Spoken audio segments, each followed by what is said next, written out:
Hello, everyone. Welcome to our webinar today. This webinar is being presented by Clean Energy Group, and the topic of today's webinar is the high cost of AI, how data centers are reshaping Pennsylvania's energy landscape.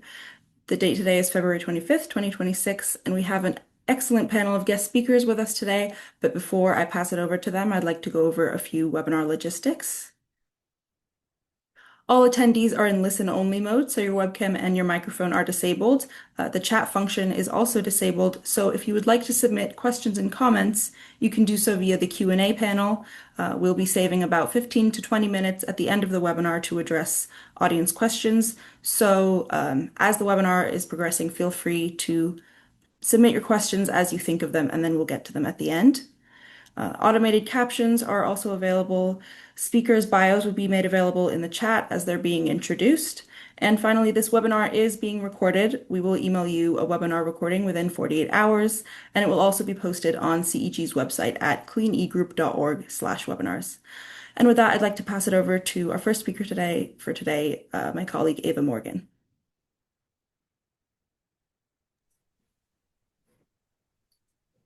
So Clean Energy Group we are a national nonprofit working to accelerate a just transition off of fossil fuels.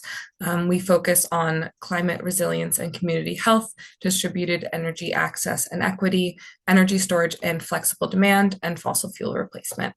Next slide, please. This webinar is being presented under our Phase Out Peakers initiative. We work to replace peaker power plants with clean alternatives in environmental justice communities, partnering with community-based organizations. We work in a variety of different states, including New York, Massachusetts, New Jersey, and Pennsylvania. Next slide, please. This webinar will be going over a recent report of ours called The High Cost of AI. This was written by Clean Energy Group alongside of Clean Air Council and Physicians for Social Responsibility in Pennsylvania. We recommend that you check it out. It's available at cleanegroup.org/PA data centers. Our webinar speakers today will be myself. I'm a project manager here at Clean Energy Group. I am joined by Jay Walker, a community organizer at Clean Air Council, and Josephine Gingerich, a health advocacy outreach coordinator for Physicians for Social Responsibility, Pennsylvania. Next slide, please. Thank you so much, and I will start off this webinar.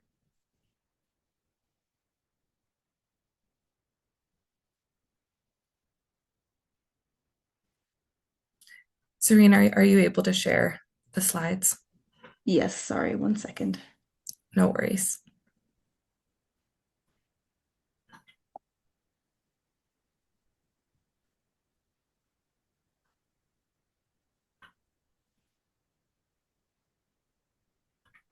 Wonderful. Yeah. So as I mentioned, this webinar will be regarding the report that we put out this month called The High Cost of AI, How Data Centers Are Reshaping Pennsylvania's Energy Landscape. And as a reminder, you can visit cleanegroup.org/PA data centers to read the report in its entirety. Next slide, please. I'm going to provide a brief overview on data centers just so we all are starting with the same information. They are facilities that host computer servers, networking hardware, and cooling systems. They have been around for a while to support cloud computing efforts, but due to the proliferation of artificial intelligence, proposals for data centers have been exponentially increasing, and the energy that data centers use has been increasing as well. The energy that they use depends on the scale of them, and now we're seeing a vast amount of hyperscale data center proposals. So the capacity for these data centers, they can use as much electricity as entire cities. They're getting into the gigawatt range of electricity use. And then in addition to the energy demand that hyperscale data centers require, they also require a lot of water to cool their servers. It is a consumptive water use, so that water is evaporated as it is cooling. And as I mentioned, this development of data centers and the amount of proposals across the US has been exponentially rising due to the proliferation of artificial intelligence. Next slide, please. And so this is a really great map that Frac Tracker Alliance has put together on data center proposals in the US. As you can see through the legend, the red is operating data centers, the orange is approved, permitted, or under construction. And then, as you can see, there are a ton of yellow dots all across the US, and that is proposed data centers. And the size of the dot corresponds with the capacity needed for the data center, the amount of electricity and energy demand that they're going to require. I'd really recommend you checking out this map. It is quite informative on the amount of data center proposals in specific areas. Next slide, please. So as you can see, they're sort of clustered a lot in this East Coast region. And the reason that we're focusing on Pennsylvania so much is because Pennsylvania is part of the electricity grid in this region.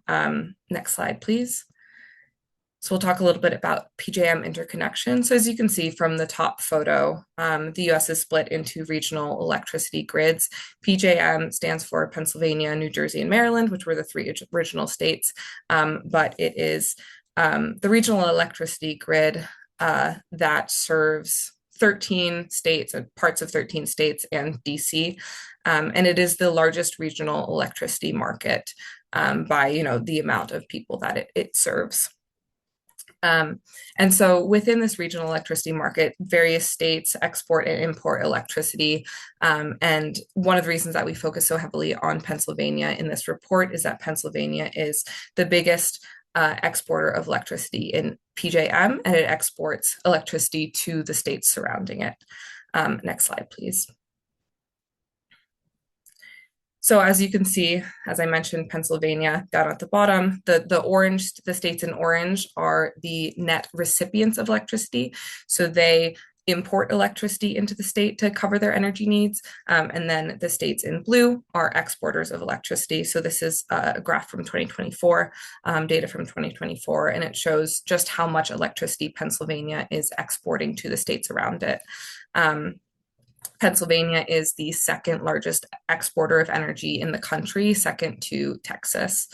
And this is really important because when we look at the clustering of data centers in the PJM region, Pennsylvania is going to be supplying energy not only to the hyperscale data centers that are proposed within Pennsylvania, but also to the data centers that are proposed in the region, in the other states in the region. And Virginia is one of the biggest markets for data center proposals. It currently hosts 35% of the world's hyperscale data centers, and that is only increasing. There's a specific area called Data Center Alley because there are so many data centers clustered there, and because Virginia imports a lot of its electricity from surrounding states and from Pennsylvania, Pennsylvania will be supplying a lot of that energy for data centers in the surrounding states. Next slide, please. So with that context, I just wanted to show this slide again and see, the vast amounts of data centers in the PJM region and how much Pennsylvania is going to be relied on to provide that energy to the data centers in the surrounding states. Next slide, please. So both Pennsylvania and PJM, as we've seen in the past few years, have been really doubling down on using fossil fuels to meet this projected energy demand from data center proposals. They're doing it in a variety of different ways, which we will cover. Next slide, please. The first way that they're doing it is they are really prioritizing fossil generation in their interconnection queue. Their interconnection queue, so the projects that are waiting to interconnect to the grid, is very congested. There have been a lot of delays with these studies, and it has been backed up and stopped for years and years and years. And part of the way that they want to meet this projected energy demand is by allowing projects to essentially jump the queue. And it's very clear through their guidelines and through the projects that they're choosing that they are prioritizing fossil generation. The first fast track interconnection process was last year, the Reliability Resource Initiative. 51 projects were chosen, making up 11.8 gigawatts to jump that queue, to jump the line to connect to the grid. And 69% of that capacity was gas. And this was specifically chosen by PJM to jump the queue. just as context, 96% of the interconnection queue is renewable. So that's solar, wind, and batteries. So they chose 69% of the gas capacity chosen to jump the 96% of renewables existing in the interconnection queue. Another fast track initiative is the expedited interconnection track. They're going to select 10 projects per year, I believe starting this year. And one of the eligibility requirements is that the project is over 250 megawatts. So this will clearly prioritize gas because they have typically, like a gas plant can have a higher capacity. And so, through this, it is shown that they are having that same favoritism towards gas in this process as well. Next slide, please. Another way they're prioritizing fossil fuels is delaying retirements of existing plants. Emergency orders from the Department of Energy have kept plants on nationwide this past year, fossil fuel plants that were slated to retire. They've allowed plants to run past their air quality permits, and they are really delaying that planned retirement. 60% of plants in PJM that were slated to retire in 2025 have been kept running. Typically, plants are slated to retire because they are expensive and polluting, and they are not worth the money to keep running. And so keeping these plants online will cost ratepayers a lot of money. And so in PJM, it's estimated to be costing ratepayers $730 million by 2029. Nationwide, it could be $3 to $6 billion is the cost of these emergency orders to keep plants running. Next slide, please.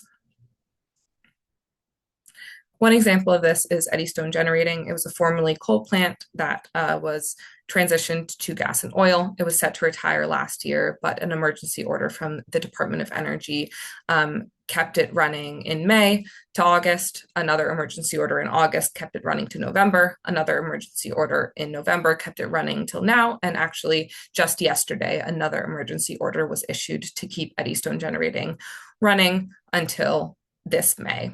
And it is estimated to cost ratepayers $70 million annually to keep this plant running. Next slide, please. Another way that PJM is prioritizing fossil fuels is recommissioning plants that have already retired. Next slide, please. We'll hear about this more from Jay later in the presentation, but just to give a brief overview, Homer Generating Station was a coal-fired plant that retired in 2023, and it is being recommissioned as a natural gas plant. It's slated to be the most expensive plant. It's 4.5 gigawatts, 7 gas turbines, and the express purpose is to power data centers. Next slide, please. And one of the last ways that they are prioritizing fossil fuel expansion is allowing peaker plants to be converted into baseload plants. Peaker plants run very infrequently, typically because they are very expensive and polluting. They are some of the oldest gas plants, and they're being bought by external companies to be converted back into baseload power plants to meet this energy demand. Next slide, please. So within the context of Pennsylvania, looking at fossil fuel use, Pennsylvania has a history of these, fossil fuel generation, coal, and natural gas. And initially they did join the regional greenhouse gas initiative, which was a cap and trade market through a lot of the northeastern states. But last year, Governor Shapiro of Pennsylvania decided to exit that climate policy. And additionally, we can see, because of the interconnection queue, because of various different prioritization of fossil fuels, Pennsylvania's renewable energy growth has really stalled, and it ranks 49th in the US for that renewable energy growth. Next slide, please.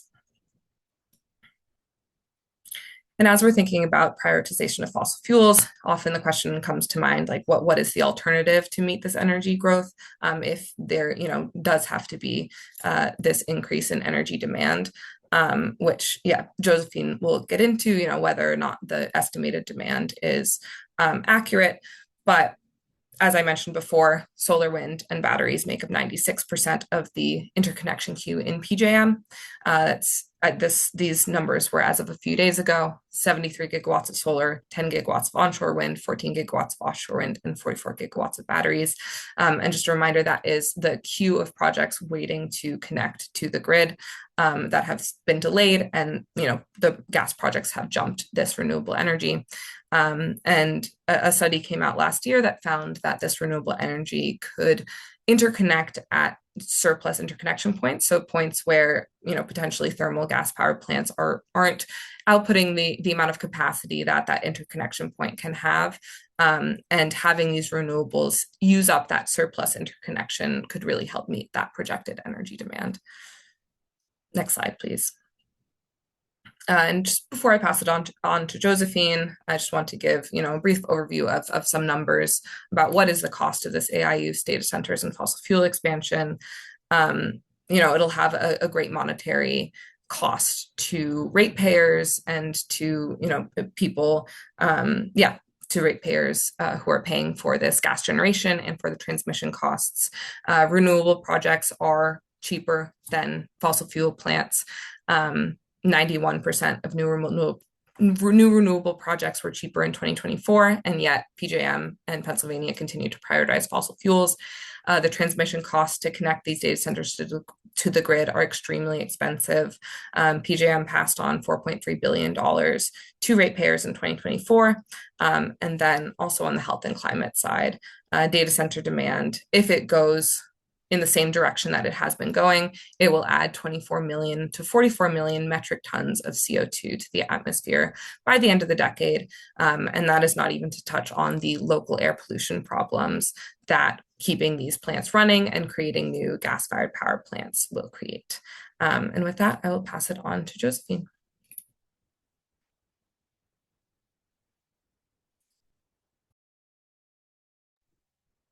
Thanks so much, Ava. Hi, everybody. I'm excited to tell you more about data centers, and my specific focus is the energy affordability issue that Ava mentioned right at the end there. Next slide. So the first of a number of issues related to this, both the data center explosion lately and this massive interest in AI, as well as the infrastructure that comes along with it, is the issue of overestimation. Next slide. Data center developers have an incentive to submit multiple duplicate interconnection requests, and their demand is often depicted as less flexible and higher capacity than it really is. This graphic depicts the wide range of where data centers electricity use might become. You'll hear a lot of these estimates, and those are typically on the high end from the data center developers themselves and the tech oligarchs behind those projects. And more realistically, on the lower end of this wide span is more likely where this could be. For the past decade, data center usage of electricity has been relatively stable because even as data centers have increased, the efficiency has also increased. So the electricity usage hasn't gone up massively. The Homer City generating station is reported to be a cost of $2,222 per kilowatt hour, making it one of the most expensive power plants in the country. That is a facility that until last week was the largest proposed gas-fired power plant in the country. There is now a new one in Ohio that's even larger proposed. It's like Ava was mentioning, a coal-fired power plant that was decommissioned, and they're now trying to convert it into a gas-fired power plant exclusively to power AI hyperscale data center that they want to build out in Homer City. There's limited data available to accurately predict the demand from data centers, but overestimation is a low risk to utilities because they aren't harmed by a bunch of extra power available to them. The high risk is to ratepayers.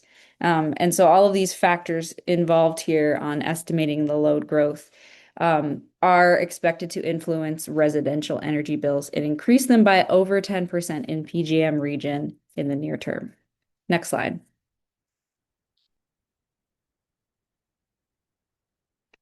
So what is BRA? This stands for Base Residual Auction, and it is an annually held auction every 3 years in advance of the electricity delivery year by PJM to get commitments from their various energy suppliers. So all of their fossil fuel, all of their renewable suppliers, and they get a commitment to offer their capacity for a 1 year term, like I said, 3 years in advance.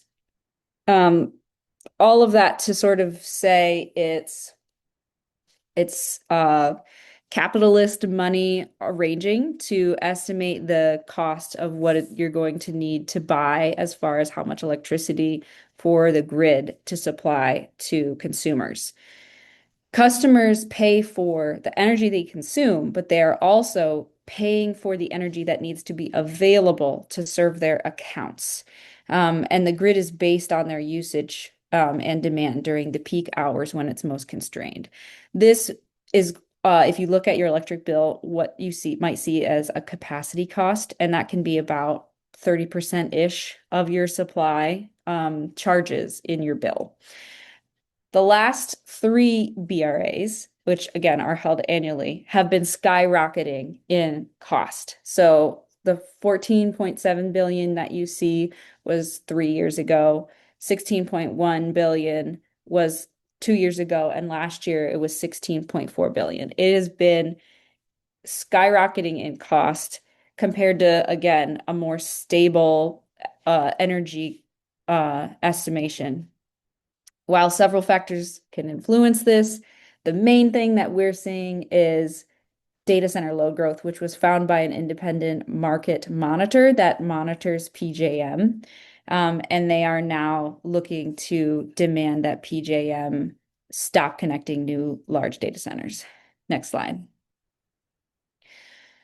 Even with the record numbers of this increase, they don't have the capacity to actually meet the margin that is called reserve margin, which is when there's extreme weather events, you have a reserve in electricity, or just an extremely high peak capacity, you can receive blackouts if you are not available to meet that reserve margin. Oh, and like I said, PJM's monitor that found that data centers are probably one of the major causes of this, filed a complaint with FERC to demand that PJM stop connecting new data center loads because it doesn't have that reliable capacity. Next slide. So this is a recent electric bill. As you can see, it's from January and the half month December and January this past year. This was shared by a resident local to us in the northeast of Pennsylvania, and they're served by PPL Electric. Their electricity bill was $753. The supply side is that $500 that you see in the top left, and then the delivery fee is $227 or so on the right. If you look, PPL's utility price to compare is nearly 13 cents a kilowatt hour. What I wanted you to notice that's most interesting about this bill is the snippet in the bottom left. You can see the electricity usage by this person. So this person has electric heat, and they do have a high bit of electricity that they use in the winter to heat their homes. But they put in place various efficiencies and other things to try and reduce their usage, as you always get, and you'll see from PPL and from other utilities saying, oh, you need to save by sealing your windows, and you need to save by turning your temperature down and turning off lights, those kind of things, adjusting the temperature in your water heater. The person with this bill did a lot of those things, and they got their usage down 11% from 2025. So the 2026 electricity usage was down for the month of January 11%. The temperature indeed was also a couple of degrees warmer on average from the different years. But if you look at their average daily cost, it's 70%, 76% increase on their bill per day from 2025's January bill versus this 2026 January bill. So PPL is currently requesting an increase, the ability to increase their rates through the Public Utility Commission. And if folks are PPL customers, you can provide comments on hearings related to that. In the bottom right, I took a screenshot of a fairly callous article posted by PPL on January 14th. Winter bills straining your budget? We have resources to help. But when you click on it, it's very similarly advice on how to like not waste electricity, or if you make under a certain income, which is a very low number, you're in the poverty, under the poverty line, they can delay the bills or put you under budget billing. Next slide. On that article, there were 40 comments or so, 43 comments when I last took a look at it, and I pulled some screenshots. And almost all of these are help. I need to choose between electricity and groceries. This is outrageous. I paid $100 a month before, and now I'm paying $600 to $800 a month. My salary is no good for these pays. I don't think I can pay next month. I'm afraid of getting my heat turned off. This is higher. I've been living in the same house for 16 years. So I took a few of them off, and PPL is not like responding or helping those folks. They have been responding to some of the comments by saying, here's the way to track your energy usage with our handy dandy online energy tracker, but not responding to folks asking for support on their bills. Next page. One of the major issues with the data center situation is that you can pay for it now and pay for it later, because we are subsidizing data centers with our taxes, and then we're also paying for the infrastructure in our utility bills. Next page. There's currently no mechanism to ensure that utility costs incurred by one large load customer, like a data center, are directly allocated to that customer. And there are talks to try and make that happen, but typically the bills for building new infrastructure are socialized across all ratepayers. So you as an individual ratepayer will be paying a certain dollar amount for the infrastructure that needs to go in to build these data centers, as well as infrastructure that you need when you need some transmission upgrade down the street. But that amount is very outsized in favor of the data centers having you pay for their infrastructure. Back in 2021, there were data center tax breaks that were put in place, and they cost the state millions every year. What it is it's a break on data center exemptions for their equipment. So their computers and their servers, they don't have to pay tax on those in the state. The other issue is that fossil fuel projects are expensive, and the fossil fuel industry benefits from $760 billion annually in subsidies, tax breaks, unpriced externalities. And at this point, 91% of renewables are cheaper as far as renewable projects than the fossil fuel options that we have out there. So you're paying by giving tax breaks to fossil fuel companies. You're paying by your electric bill, paying for transmission upgrades and new power lines and infrastructure. And then you're also paying with the state tax breaks on data center equipment. Next page. You're also paying for it with your health. This is only one example of the myriad of different ways that data centers can impact your health, either with the fossil fuel infrastructure used to power them or with the direct impacts of their potentially contaminating your water or the noise and light pollution.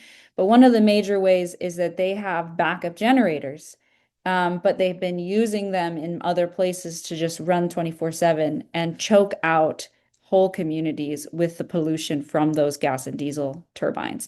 And a backup turbine, a generator, is a semi-sized truck device that is considered mobile because you can move it around via a truck.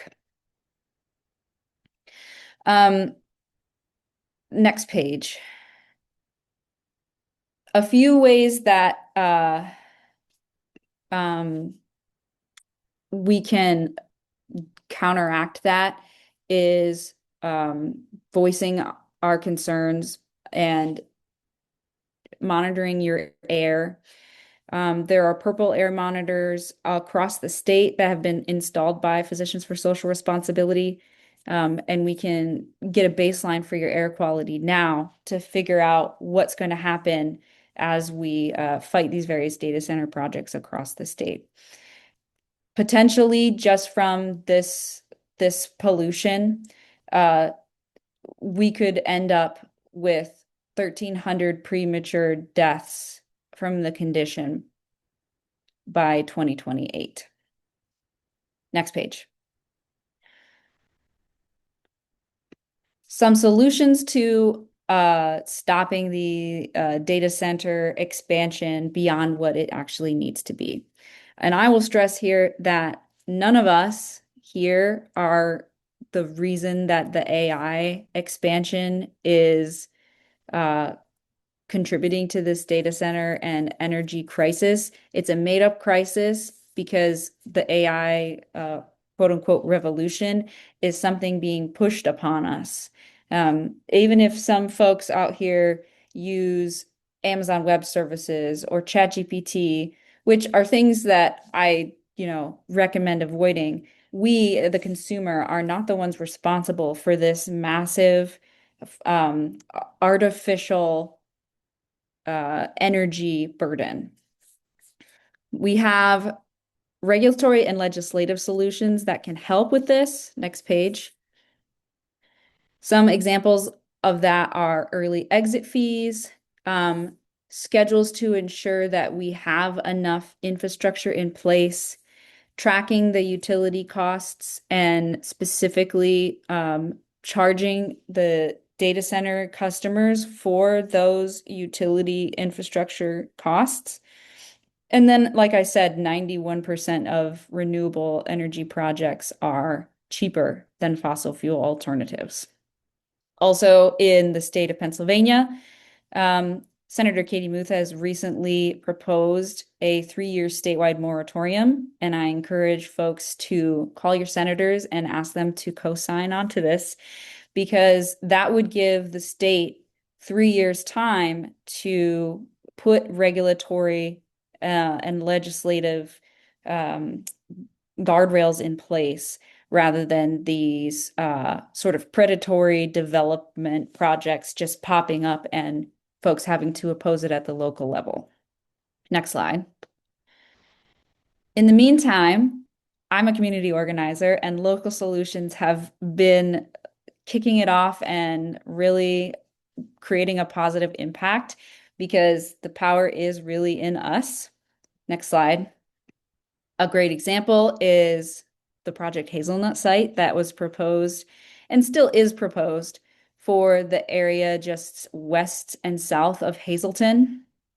It was denied approval after we had major turnout with folks demanding that the application be denied by the supervisors.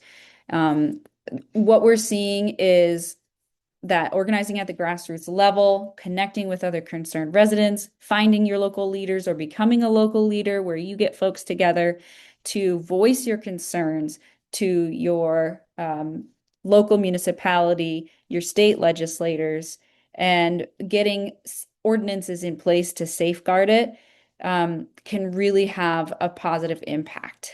Next slide. the data center resistance has been something like I've not seen in a long time as far as organizing. Folks have noticed that it's a bipartisan issue. People all across different ideologies and interests are opposed to these. Next slide. And we are being noticed by the industry themselves as $64 billion of data center projects have been delayed due to local opposition in the past year. Last slide. If you want to learn more about various ordinances that you can use to get involved with your local township or borough, you can learn more at psrpa.org/data center. And I'm sure that Jay, who's with Clean Air Council, will be able to talk a bit more about ways to resist this onslaught.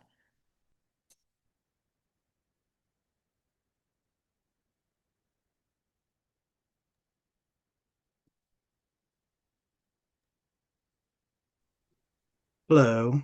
Hi. My name is Jating Walker. I am an organizer for Clean Air Council. We talked about some of the impacts and concerns of data centers. I'm going to talk a little bit more about what residents are doing about it. This is one specific case study that I work on. It's the Homer City Data Center campus. It is in Indiana County, in Homer City. It's 4.4 gigawatts of data centers on 3,200 acres. And the plan is for it to be powered by a newly built gas-fired power plant. The power plant could emit up to 910 tons of ammonia per year, and also 17.5 million tons of greenhouse gases. Next slide. So like was mentioned earlier, the Homer City power plant that's being built was slated to be the largest gas-fired power plant in the country, although I hear now that that might be contested. Um, it's a this data center project. One of the reasons it's being pushed is to help prop up the gas industry. So what was announced along with the power plant was a $15 billion gas purchase deal with EQT, the largest fracker in America. And it's the gas industry's latest in a long search to find ways to prop up the price of gas. So recently, the Shell cracker plant was built, which was a way to turn gas into plastic. And then also there's been a lot of investment into liquefied natural gas so that our gas could be exported to other countries. Every time data centers are being promoted, whether it's conferences or press conferences or industry conferences, they're talk about fossil fuels, and fossil fuels are definitely one of the major drivers of this push for more data centers. Next slide. So one of the issues that we are seeing in the Homer City example is with transparency. And I know that this is an issue that's true of a lot of data center projects. So one of the first red flags was a revolving door with government. One of the county commissioners of Indiana County resigned to join the Homer City redevelopment that's building this natural gas-fired power plant. So right there from the beginning, we know that this former elected official was having private meetings about this project before resigning to become part of the project. So we've seen that revolving door. We also know that a lot of decisions are happening in back rooms. When the project was publicly announced, it was already very much planned down the line. Meetings with government had already occurred, meetings with local power brokers, long before the public was included. We know that there were NDAs signed. Some public officials have admitted to signing non-disclosure agreements, which would make it illegal to disclose some of the details of the plans and some of the discussions. Um, Another concern about the project is we are getting details about the gas-fired power plant, but there's very little detail about the data centers. Um, every time the development company talks about the positives, it includes the positives of the data centers. But every time the development company is addressing concerns, they say they don't have information about the data center, and the same thing of the DEP as well. Without more information about the data center, it's hard for residents to get a full picture of the impacts of the entire project.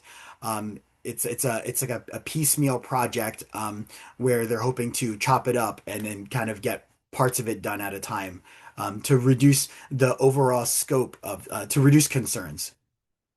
So speaking of that, for the data centers, we don't know exactly where the water is going to come from. There hasn't been any specific plans created yet. Um, there's also been sketchy job numbers, both for the power plants and for the data centers. One way they've been kind of conflating job numbers is talking about direct and indirect jobs. Um, Indirect jobs are not jobs that are being brought by the power plant or the data center. They're kind of like jobs that already exist in the community, and the development company is arguing that the jobs being brought that are going to indirectly kind of grow other kinds of jobs in the community. But that's kind of it's very misleading, especially when we've seen newspapers report the direct and indirect job numbers as one total job number. We also are, it's unclear what the tax impacts will be. Um, we don't know if there's going to be a local tax break given. We do know that the state has a sales tax break, and that's commented upon in the report. Um, and we're not exactly sure what the tax impact will be for the school district and the local community. So the theme here is a lot of vagueness about the positives of the development, and also a lot of vagueness about the negatives of the development, where they're promoting potential positives, and while also kind of downplaying all the potential negative impacts. And what kind of sums this up is that there's nothing to hold either developers or the politicians that are pushing it legally accountable to their claims. If they don't meet the job numbers that they've claimed, there's no legal repercussions. So that's one of the issues that we try to make sure that residents keep in mind when they hear claims being made about what the impacts of the project are going to be. Next slide, please. I'm a community organizer. I began organizing in the Homer City and Indiana County community last year. It started out by educating residents about what was going on. A lot of people had heard maybe kind of like the top level line that there's going to be data centers coming to Homer City, but there was definitely a lot of confusion about that they're building a power plant and they're building data centers, and they're kind of separate projects but related. And we still see that to this day, a lot of conflating of the two projects. So we worked through a lot of existing networks to begin our initial education beyond what was announced in the press releases. We started out by working with a local UU church and also with student groups at IUP, Indiana University of Pennsylvania. Um, this involved me traveling to Indiana County and presenting in person to these groups multiple times to the same group. And more people were kind of learning some more of the details of the project. And they also got an opportunity to ask a lot of questions, which is really important. One of the big messages that I was really emphasizing early on and still to this day is that it's not a done deal, and it's not too late. The press releases and the local politicians, local leaders are trying to present this project as if it's already too late. Even when people ask questions, political leaders are saying, well, this is going to happen, so we're going to have to deal with it, right? And one of the messages that I was really trying to stress to people is that that's not true. We've seen gas-fired power plants be stopped even past at this stage, at the same stage. And I also talked a lot about how residents were having their power taken away and their voice taken away by being told that there is no opportunity for input anymore, that this was going to happen no matter what. So we're making it very clear that that is not the case. This project cannot happen if residents in the community do not want it to happen. Um, and part of that message was there were a lot of residents who were opposed to this, but they felt like they were they were alone, that no one else was opposed to it, and they felt like it was hopeless because of the amount of momentum that was being pushed by local business leaders and politicians and Homer City redevelopment. Next slide. So we began some early advocacy. The DEP hosted a hearing for the air quality plan approval, and through the work of the educational programs, we were able to find residents who really had a lot to say about the project. So one of my roles was to help those residents kind of plug into the regulatory system. The DEP set up an opportunity for residents to weigh in on the project and about the plans for construction. And my job was to help those residents get signed up to testify at the hearing, and also to like know what to say, or like to know a little bit more detail about the plans, because the plans were very technical. Another important role I had was just reminding people that the hearing was happening. It's very easy for these kinds of things to slip people's minds, and a lot of residents just didn't know about the hearing at all. So it was really important for us to spread the word. When we were in person at the hearing, this picture is from the hearing. It's from a newspaper article about the hearing. The vast majority of testifiers spoke in opposition to the project. And I think that really surprised a lot of residents. They felt like they were in like an extreme minority. And this was the coverage of this testimony. You can see the article here. This is from the Indiana Gazette. This was like the first negative coverage of the project at all. And this kind of further emboldened residents. Residents at this meeting were able to connect with each other, and find that they were not alone in opposing the project. We also we found that residents they were feeling alone. They were able to find each other in the audience, see who was speaking up. Next slide, please. Another important role for Cleaner Council was to have provide technical support for residents. Cleaner Council, along with other groups, appealed that air quality plan approval, and then they also provided technical comments for residents to submit at the DEP hearing for that approval. Our residents in Indiana County meet biweekly with Cleaner Council engineers and attorneys, and also other professionals from other nonprofit organizations. Residents have also been actively commenting in further DEP comment periods for the project, whether that's pipeline comment periods or more air quality comment periods. It's really, really hard for residents to hear about comment periods that are coming up. So one important role that the nonprofit community provides is to be tracking where those notices are put out, and to share them with residents to help them participate. Okay, next slide. So through this work, residents were able to connect with each other. They realized that they're not alone, and they formed a community group called Concerned Residents of Western Pennsylvania, otherwise known as CROW. They are a group that's explicitly opposed to both the gas-fired power plant and the data center. They have weekly in-person meetings, and they're focused on being a voice of opposition in the community to this project. Tasks that they've been taken on are educating their fellow residents, lobbying their local and county elected officials, and watchdogging the construction of the gas-fired power plant, and also the various meetings and permits that come through. Next slide. One thing that happened recently was that Concerned Residents of Western PA, CROW, hosted a really big event with residents. So CROW was kind of, I think they knew a lot of people personally that were opposed to the plant and that felt like they were alone. But before this town hall occurred, they were kind of unclear what the scale of opposition was. This town hall was a massive success. 200 people attended. There were panelists from various nonprofit groups that kind of informed about the project. And then there was a big question and answer session where residents were able to air their concerns. There was worry that there was going to be a lot of proponents of the project there, but it was a room full of people who were really concerned about what the project impacts on residents were going to be. Um, and I think that getting people in a room together, again, made people feel like they were not alone. People are still feeling that way, that they're kind of alone in their concerns. And again, you can see some of the newspaper coverage here.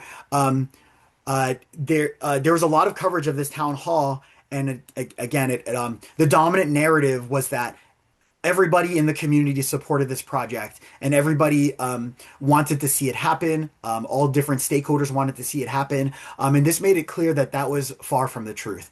So the event was really important to host.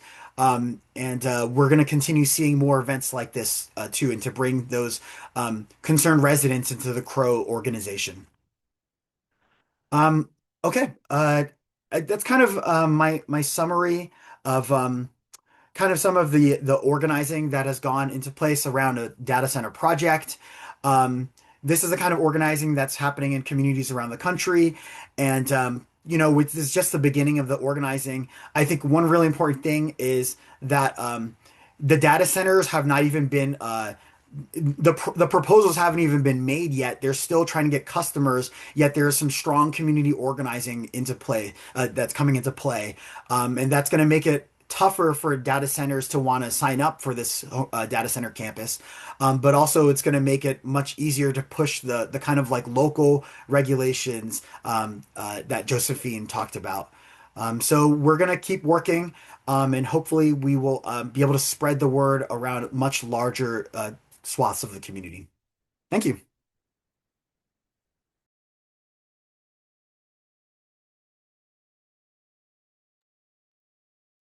Thank you so much, everyone. We're gonna move on to the Q&A portion of the webinar now. So the first question is, why is Virginia getting so many data centers, and is there an incentive? I can actually answer that one, or partially answer it anyway. One of the things is it's proximity to DC and the data cable that's massive and installed there. So it's an interconnection situation. It's worth it to the data centers to build where there's the least amount of additional infrastructure that needs to happen for their project. So that's part of it. But the also, once one developer and data center sort of got in there and got incentives going, folks moved away from that one because it's miserable to live next to one of these hyperscale data centers. And so the land just kept getting bought up and expanded and expanded. And I'm not from Virginia, so I don't want to speak for the folks there. There's still a lot of folks fighting, but it sort of was like a bowling ball coming in and knocking pins down here and there as they sort of just found a foothold that then allowed them to really start building. And there's still just a wild number of data centers being built. I think there's 600 currently proposed in Virginia.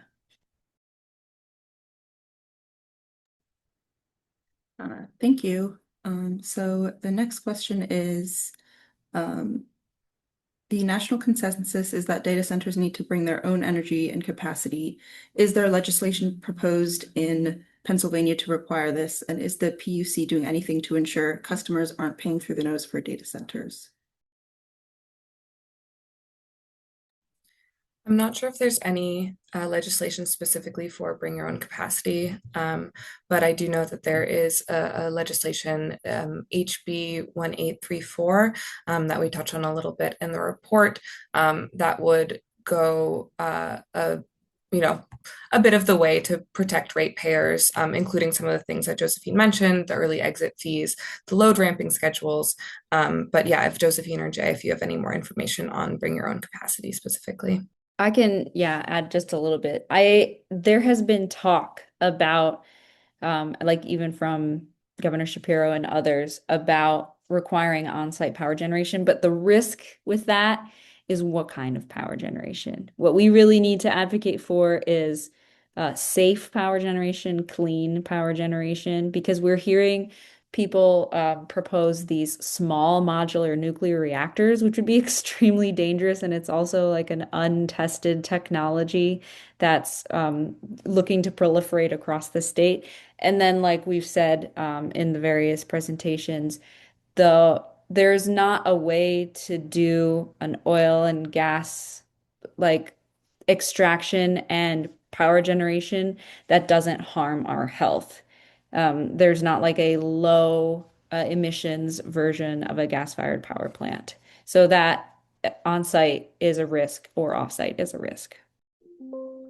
I'll add that this kind of legislation would not help in the Homer City situation because they are building a gas-fired power plant to power the data centers. But also, just because they're building the energy doesn't mean there's not going to be costs that are passed on to ratepayers through PJM, through transmission upgrades, through various infrastructure upgrades. So it's kind of it's not a solution on its own in any way. Yeah, and that, as the state is rolling back climate commitments, it would really need to be combined with air quality permits and things like that to make sure that the generation is, as Josephine mentioned, clean, because they do have some of their own power generation in the form of backup generators, but those backup generators are typically diesel. And, as was mentioned, some of them, are hoping to use those backup generators for more than just backup. And again, that is diesel, produces a lot of greenhouse gases and local air pollution and is extremely harmful. Yeah, just a quick example. So in Archbald, Pennsylvania, up in Lackawanna County, there are in that community 60 proposed data center buildings, and with that, 1,000 of these proposed generators, these turbines. And I think most of them are diesel turbines, some might be gas powered turbines. But if there's a severe storm or a power outage and all of those kick on, 1,000 of those just in that community, think about the air quality impacts.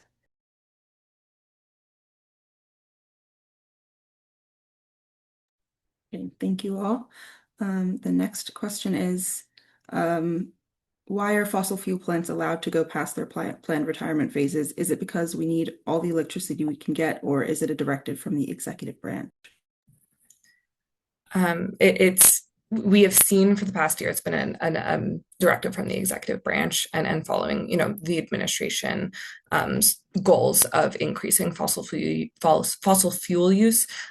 Using Eddystone as an example, back in, I believe it was the August emergency order to keep it running, a lot of environmental advocates and environmental groups pushed back and used the example that Eddystone had only run for 1% in the past, 1% of the year in the past few years, and was not needed during the heat waves that the DOE was suggesting it was needed for. And in fact, during those heat waves, PGM was exporting energy to neighboring regional electricity markets. And so, Eddystone did not need to be running during that heat wave, even though that is what the DOE cited as the reason to keep it running. The DOE is using, as Josephine said, this fabricated emergency of energy in order to keep fossil fuel plants running. And they've said that they are just going to keep issuing these emergency orders to continue to burn fossil fuels.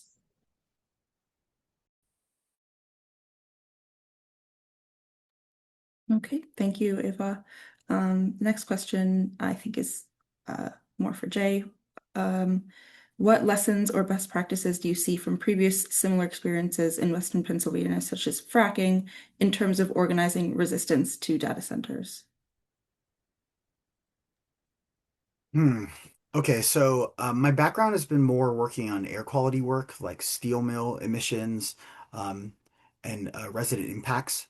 And I'm working with facilities that have already been built. I think maybe the thing that kind of translate the most is kind of like the sense of defeat. Like I think all residents in both of those situations start with a sense of defeat. Um, like that the steel mills that I've been working with have been there for so long, they've been polluting for so long. No one's going to do anything about it. And then with this proposed project, like there's so much momentum that people feel like it's already over. So I think the most important thing is to make sure residents know that they're not alone and that the things they're dealing with, they're very serious, like this is seriously going to affect them and their neighbors, and to make sure that they know of examples where there have been victories, so that they kind of feel a little bit of hope, because losing hope is like the number one way resistance is kind of tamped down. This is a winnable fight. I just want to echo what Jay said. And the something I'll add to as far as what have we learned with the site fights on fracking and other things, setbacks, or encourage your communities to put setbacks. These hyperscale data centers are humongous. You don't want to see like Salem Township with a 75-foot setback where they can be right up against a house, basically.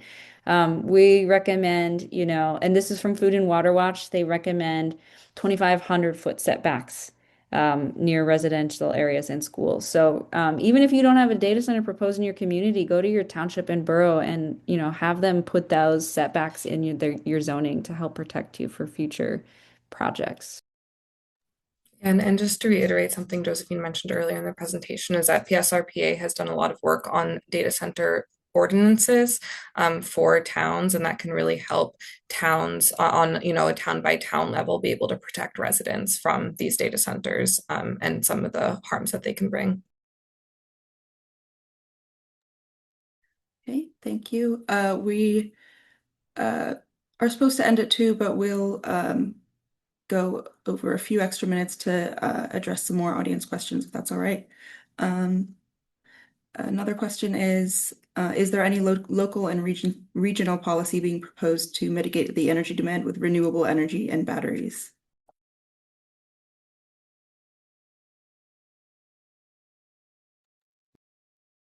I'll go first. We've seen a few uh, bills come in, Senate bills and House bills. I'm thinking of the issue before I mention which bills is that these ones are often like throw you a bone, but not meaningful requirements for renewables. So we're seeing Pennsylvania trying to force in their own ordinances, and by force in I mean have the DRBC put in an ordinance on recommendations around data centers, but them being the ones who are uh, encouraging developers to come to the state and to bring these projects in and trying to get that put in the municipal planning code with 2151, which we don't want. And then requiring a measly 25% renewables. So there hasn't been meaningful legislation put forth for requiring everything from the renewables. And again, I want to stress when you demand renewables, you want to be explicit and say, wind and solar. You don't want nuclear coming in because we do have nuclear power plants, and 3 Mile Island is coming online after its meltdown back in, was it 79? And it's exclusively for Microsoft as a customer to power their AI. I'll say in a similar vein, the developers at Homer City, in response to requests for renewable energy, they've kind of thrown residents a bone saying like we could have renewable energy somewhere on the site. Again, like no substance to it, but they will say that they have said that. And same thing with like they talk about like water cooling for data centers, but there are no data center proposals yet. So it's impossible to be able to like say you're going to do that. And again, there's going to be no accountability for anything the developer says, and that's something I keep reminding residents. We hear developers, there was a hearing at Valley View High School in Lackawanna County last year where Amazon and others came to talk about the data center, you know, uh, onslaught in the Northeast.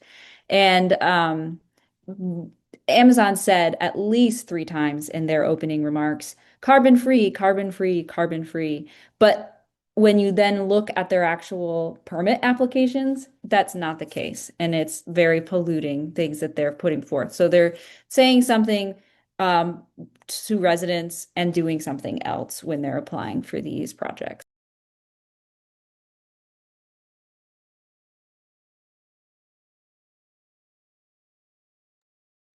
Thank you. I think I think that's about all the time that we have for questions.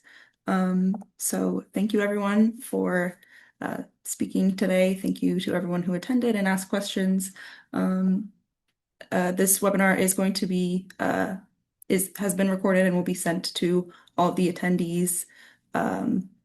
So thanks you again, Jay, Josephine, and Ava, and I hope everyone has a wonderful afternoon. Thank you, everybody.